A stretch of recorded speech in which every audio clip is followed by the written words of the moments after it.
against Devin Haney. It's a wonderful fight for the WBC title. Devin will fight in May, and then I expect him to go. They're both outstanding fighters. Luke Campbell's a gold medalist. Lost in this building to Linares in a very close fight. I thought he could have won that fight. And him and Haney's a great fight. And you ready to announce Andy Ruiz as Joshua's opponent yet? Yeah, this weekend you'll get it. Oh no, Andy Ruiz. I'm not sure. He's looking good, Ruiz. There's still things to tie up, so it's definitely not done yet. But I like Andy Ruiz. He's got a nice way, and I know that he will be one of the guys that would give it 1,000,000% against Joshua. He'd let his hands go. He'd come to fight, and you saw in here tonight the atmosphere from the Mexicans. And he could be the first Mexican world heavyweight champion if he gets the pick.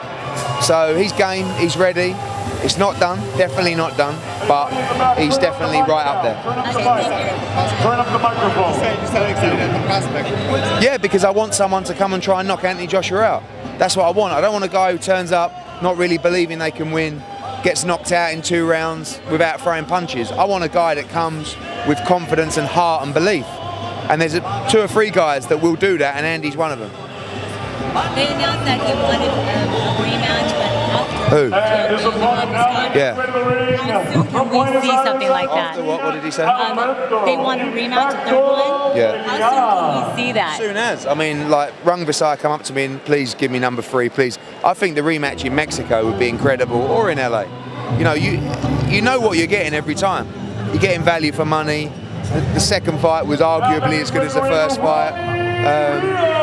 Rung Visai started boxing orthodox for the first 6 or 7 rounds, and when he switched to southpaw, he was doing really well. I mean, I gave Rung Visai probably 3 of the last 4 rounds, something like that, which made it a close fight. But in the early rounds and the middle rounds, I thought Estrada was fantastic. But I don't know the tactics behind the orthodox. No, I mean, not really. My tie's not great, but it's going to be interesting. I don't know what the game plan was, but when he went back to southpaw, he boxed really well and he was getting a lot of success. Obviously, he said it. Yeah, I mean, it's a bad cut, so he's not going to be ready till probably September, October. But I think that's a natural fight. Jesse Vargas and Jaime Munguia are both with the zone. It would be a fight for Jesse to become a freeweight world champion. I'd love to be able to get it for him. So fingers crossed. Yeah, is Kell Brook the next one on the list? I'm not sure. I think Kell Brook's, angling for the Terence Crawford fight. We'll see if we can get him there. Became a unified champion, and Navarrete was here. He was impressed. He says he would like to unify titles if he, that. Danny Roman against Navarrete is a great fight. Danny Roman against Ray Vargas is a great fight. I'd like him to go back-to-back unification fights. I'd like him to go with the Ray Vargas fight and the Navarrete fight straight after. Why not? And I'd also like to see TJ get another chance. I mean, through 9 or 10 rounds, thought he was in the fight and probably, if not ahead, drawing the fight. And then Danny finished well, hit him with a great body shot, and he was a deserved winner. Eddie, great night tonight. Every fight was better than the one before. Yeah, it was amazing. Sometimes everything just goes perfectly, and this was our first card in Los Angeles, so we've learned a huge amount.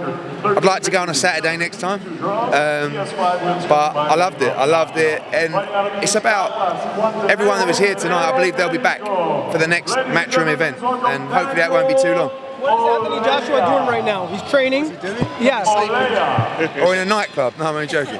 But he's just preparing hard. I mean, yeah, we've got a good idea. I mean, I think this weekend, Sunday, you'll probably get an announcement. It's not done yet. There are things to tie up. It can switch back to someone else. But, it's not long now. Eddie, can we talk about who is the priority for Anthony Joshua, the number 2 most popular fighter in the world today? Who does he want to fight? We know that Deontay Wilder has Who's the number 2 popular? Who's that? Anthony Joshua. Canelo Alvarez is the most popular fighter in the world. I'm unbiased. In the world. Okay. Oh. Anthony Joshua is the number 2 most popular fighter in the world. Okay, who does he want to fight next? He wants Wilder. Okay. Yeah, Devin Haney, how hard was that signing? I mean, we've Very seen difficult. every single promoter. Everybody was wanted. after him. Everybody wanted Devin Haney, from advisors to promoters to networks. That was a big coup for us. And I'm pleased that Devin saw the vision with us. He's a new wave fighter, new era fighter. He loves the idea of the streaming platform. He understands the zone, he understands the model, he understands the business, and he believed that was the right fit for him. So that was a big win for us. Obviously, he's headlined on Showtime for most of his career. Every promoter wanted him, and to get him is a major honour. So now, May 25th, he'll make his Matchroom and DAZN debut. A little different for him. He's used to headlining. He will be on the Usyk undercard. Great card. Talk to us about Haney, not just on that card, but the card itself. You got Michael Hunter as well on that card. If you don't fight Joshua, you've got Filip Hrgovic. You've got McCaskill unification against Sanchez. You know your stuff. And we've got Devin Haney, and we've got Alexander Usyk's heavyweight debut. It's a massive card. Povetkin not going to be on that card? No, not on that card. No, he'll be out in July. What's the big picture with Devin Haney? What's the to fight for the WBC title. I mean, if the WBC go down their rankings, which is what happens when there's a vacant title, it'll be Luke Campbell against Abdullayev. Abdullayev is observing Ramadan. He won't be available till September. Therefore, it should be Luke Campbell against Devin Haney. There's talk of Lomachenko. I don't believe that the WBC should order a fight between Luke Campbell and Lomachenko. They should order it between the first two available fighters in the rankings, and that would be Campbell and Haney right now. What kind of career do you think you guys can guide Devin Haney? He's 20 years old. He's had 21 fights. It's incredible. But they want to fight everyone now. They said if there's an eliminator against Teofimo Lopez, if there's a fight with Lomachenko, if there's a fight with Campbell, we're ready for all of them. And he's only going to get better. He's a baby, really. And already he's lighting up the division. Obviously, he's looking for a world title, but what about a potential fight in the future with Ryan Garcia? Great fight. Yeah, he'd take that fight now. Doesn't have to be in the future. It can be now. Yeah, why not? Has he talked? Did he mention he was interested? Yeah, he wants that fight, but I'm not sure Golden Boy will want that fight. But if they did, why wouldn't Golden Boy want that fight? I think they're taking their time with Ryan Garcia. I think they know Ryan Garcia is a great talent.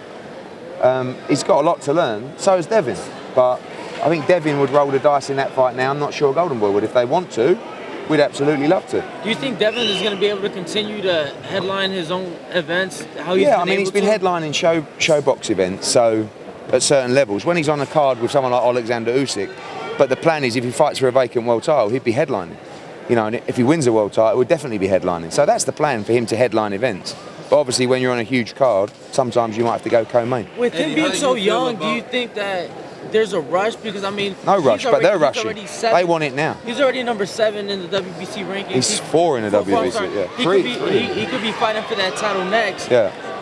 What's the plan with his career at only 20 years old? They want to go for it now. They want to go for it now. Bill Haney knows what he's doing. He knows Devin inside out. They're ready. They said they'll fight absolutely anyone now. What do you think convinced him to come with his own Matchroom? What was the one thing that he said? That I'm very handsome, and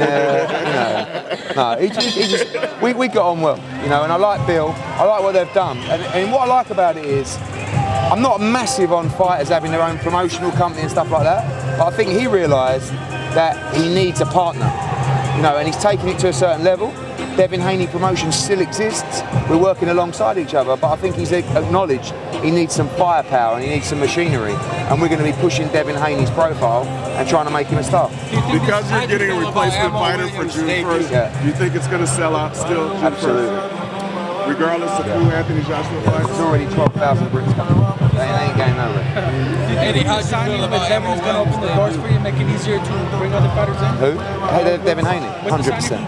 100%. He breaks down the door, of fighters that have been on Showtime or chased by the PBC to say, it's okay, there's light at the end of the tunnel, we're here for you. Yeah, because if you saw Errol Spence's recent tweet, he said that it's me and now Heyman. Forget what everybody else is saying, that I need a new promoter or whatever. Like, where do you stand on that in terms of like Errol Spence? Errol Spence is going to do what Errol Spence is going to do. I'm sure he got paid very well for the last fight. Disappointing, to be honest with you. Got the win in a tough fight. It was good for him to be in a proper fight for once. You weren't disappointed about Ammo Williams? No, I wasn't. I thought Ammo was outstanding, but there's much more tough nights to come for Ammo. But you're going to see him June the 1st at the Garden. I've given him the slot. He's very happy about that. He's never been to New York in his life. His sister lives in New York. He's a character, and he can punch. He's a vicious motherfucker. And he's only had 30-odd, 40 amateur fights. He started boxing 3 years ago. He's a character. And we've got some great young fighters. Diego Pacheco tonight. He's a baby. He's just turned 18. But you saw the response. I mean, he could be a big star, 6'5". To have Ammo in Houston fighting in some Love to. Well, it looks like we're going to be in Texas in July with Maurice Hooker. So that'll be another one for Ammo. Going to box him 8 times this year. Eddie, are you going to stay involved with the 115-pound division moving forward? Obviously, the top guys are a lot cheaper than some of the bigger weight classes you deal with, and they always put on tough fights. So I'm just curious. Yeah, I mean, look, I think it's wonderful that those divisions are getting the exposure that they're getting, and they're getting the money they're getting. Like tonight, you'd watch that 100 times, that fight, you know, and you could run it back and run it back and run it back. I don't think there are many high-profile fights like Rungvisai against Estrada in that division, but we have Kal Yafai, WBA world champion as well. It's a unification fight. You know, but I would like to see that one again. Maybe even in Mexico this time. What was it to make the first time? Paid them a lot of money, you know, especially for super flyweights. But it was a mandated fight, so you know, whilst I'd like to take all the credit, it was a bit easier because it was mandated by the WBC. Besides Joshua Wilder, what's the next biggest fight that you want to make? Tevin Farmer against Gervonta Davis. The Danny Jacobs Triple G rematch when he wins next week. Have you figured out Diego Pacheco? Now you're with Phil Brooks. Him against Terrence Crawford. Do you think that's a fight that could actually Yes, I think they. Who else are they going to fight? They don't have any other opponents. Have you fantastic Diego Pacheco's name? He's been waiting. Yeah, El Nino, but isn't there a few people called El Nino? No, but you were supposed to. El Nino, but is that?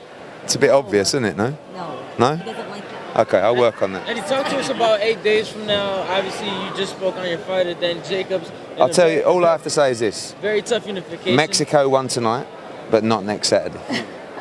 Trust me. In regards to Crawford, competitive with Crawford, or is he seen? He can, but it's tough for him to make 147, and Crawford's a great fighter. But, you know, in terms of availability for challengers, Kell Brook's a great fighter, and, you know, he likes the fight. in regards to that fight, is it going to be in the UK or America? Probably America. Are you looking to make a unification fight with Maurice Hooker and either Yes. Jose Ramirez or Yeah, we made an offer to Top Rank. We're in discussions with Top Rank for that fight in July. There's other fights out. He's ready for a big fight, Maurice Hooker. I like Mikey Garcia against Maurice Hooker as well. I think 140 is going to be the natural place for Mikey to sit right now. And I think why not fight Maurice Hooker in Texas? and the 140 pounders are fighting on the zone. Is that another? Well, you've got the Super Series coming on. Right. So Josh Taylor's fighting Barancic May the 18th. The winner's going to come out with 2 belts. We got the WBO. So all the belts really will be on the zone, apart from the WBC. Yeah. So it's all good.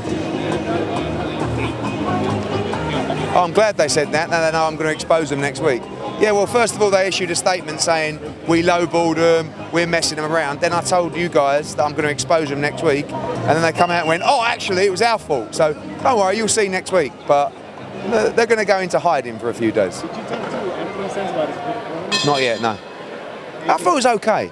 But I'm expecting excellence from Anthony Sims. And I just thought it was a decent performance. I thought he was a bit flat. I think he needs to be tested in a proper fight. I want him to fight Rocky Fielding. He blamed training camp as the reason he was flat. Did he? Do you give that as a reason? Sometimes I'm boxing off fighters too often. So he spent a lot of his career inactive. He didn't box for a year. And now I'm probably making him too active because that's what we do. So every now and again, a fighter just needs to take 2 or 3 months off, just recharge their body, try and get rid of that flatness. And maybe that was the problem. But I will talk to him and see why he was flat tonight. Eddie, tonight next to you, John Ryder. He'll be in the ring next Yeah, weekend. Bilal Akwal. It's a great fight. Correct. Yeah. Obviously, the new fight fell off, but the Bilal fight is a great fight. Really good fight. Can you talk to us a little bit about that and how you expect your fighter to perform? I think next it's a war. I think Akwal is all action. I don't think he has the ring craft of someone like a Lemieux or a John Ryder. But it's going to be lively early on, and then I think John Ryder's going to take control and stop him late on in the fight. Eddie, many times you hear something, you read something, you don't know if it's true How did you get there? You were there a minute ago. Yeah, the angle is smooth. I need a better Okay. shot. Thanks for noticing. King Kong Ortiz, is it